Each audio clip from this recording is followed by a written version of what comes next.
Pakipasa ng sa likod. De La Cruz, late ka na naman. Gusto mo pa bang mag-aral? Sorry po ma'am kung late po ako. Opo ma'am, gusto ko pong makatapos ang pag-aaral po para kahit pa paano makatulong po sa pamilya.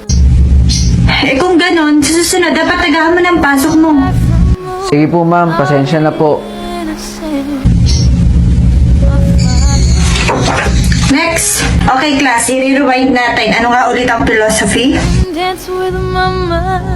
Pakigising nga si De La Cruz. Huy, De La Cruz, gumising ka na. Nakita ka ni ma'am. Naiintindihan mo ba lahat na itinuturo ka, Mr. De La Cruz?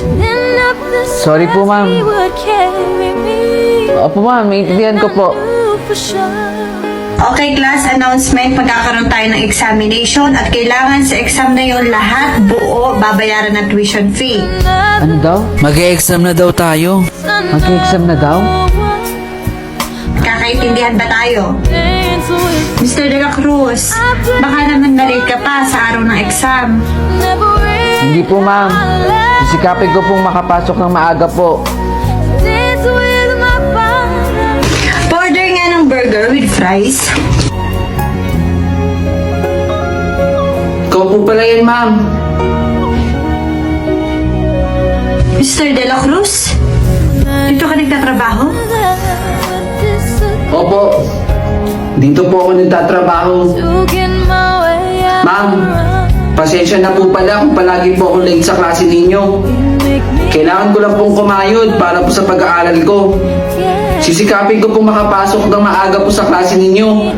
Pagkatapos ko po dito sa trabaho, nag-aaral po ako ng maayos. At pinipilit ko pong intindihin lahat ng tinuturo po ninyo sa amin. Kaya sorry po ma'am. Ayaw nga pala, Mr. De La Cruz. Meron nga pala bagong proyekto si Senator Win para sa mga college student. Talaga po? Magiging libre na ang ating tuition fee. Malaking bagay po yun. Sa mga katulad ko pong working student. Makakapagtapos na po kami ng pag-aaral. Dahil gusto ni Senator Win na makapagtapos ang bawat batang Pilipino ng pag-aaral. Oo, babayaran ko yun. 20 pesos lang, hindi makatulog. Kala mo, di babayaran. Uy, halika rito. Dali! Nakikita mo yon? Yung teacher na yon? Yung kapitbahay natin. Usap-usapan dito sa barangay natin na napakalaki pala ng utang niyan. Lumubo ang interes. Kaya pala hindi nakakapag-ipon eh. Yung mga bata pa yan, gusto daw maging teacher eh. O di ba? Nilayasan tayo kasi alam niya siya ang pinag-uusapan natin. Buti na lang talaga yung anak ko, marunong sa buhay. Mrs. Castro, pinabibigay pala ng bangkong pumunta dito kanina. Tinatanong rin pala nila sa amin kung doon ka pa rin daw ba nakatira. Kaso hindi naman namin masagot kasi hindi naman namin alam kung doon ka ba din talaga nakatira. Oo, lumipat nga pala kami. Hindi ko nabanggit sa inyo. Yung utang mo pala sa akin, kailangan ko na bukas. Magpapacheck up kasi yung anak ko eh. Pasensya ka na. Ay, oo naman, sige. Bukas na bukas, babayaran kita. Maraming salamat sa tulong mo ha. Pasensya na din.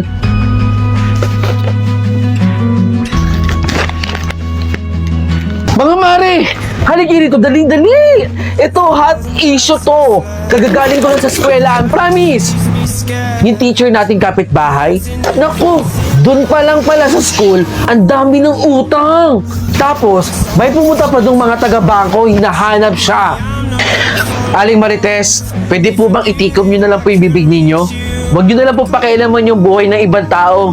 Dahil hindi nyo naman po alam yung mga totoong nangyayari sa buhay nila eh. Ang intindihin po ninyo, yung buhay ninyo at yung mga anak ninyo. Itatapon ko to eh. Susunugin ko yan. Bakit ba kasi pinipilit mo yung mga bagay na yan kahit hindi naman talaga para sa'yo? Nay, narinig niyo po ba yung sinasabi ninyo? Bakit, Nay? Sa tingin niyo po ba, ginusto ko maging teacher? Ito yung gusto ko, Arts and Communication. Gusto ko pong maging sikat na direktor.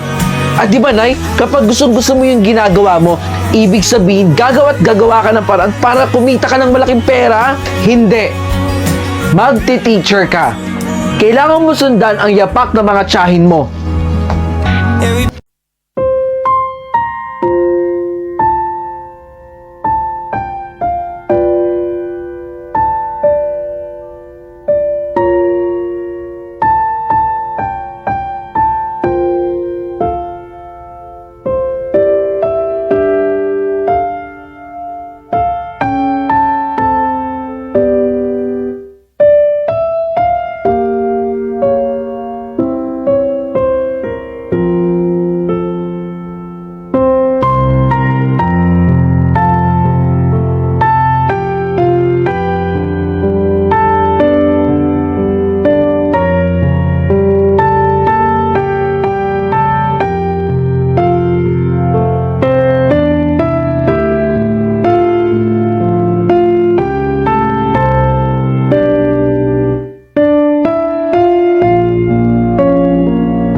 Ma'am, maraming salamat po.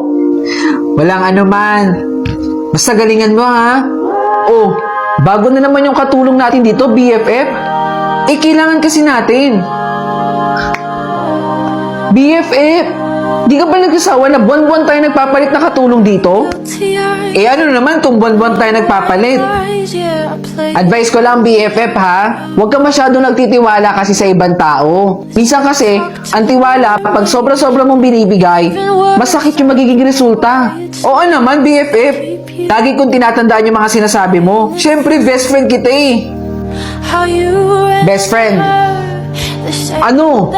Tignan mo siya. Sobrang sipag, no? Nako, BFF, ngayon lang yan. Pero pag lumaon ng panahon, baka kung ano pang gawing masama sa'yo. Shadow kasi nagtitiwala eh. You betrayed me, and I know that you'll never feel sorry. Ano nangyayari sa'yo, BFF?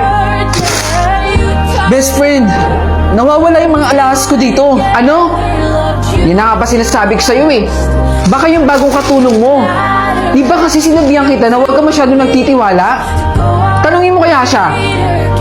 Ay naku, best friend. Sige, tatanungin ko siya.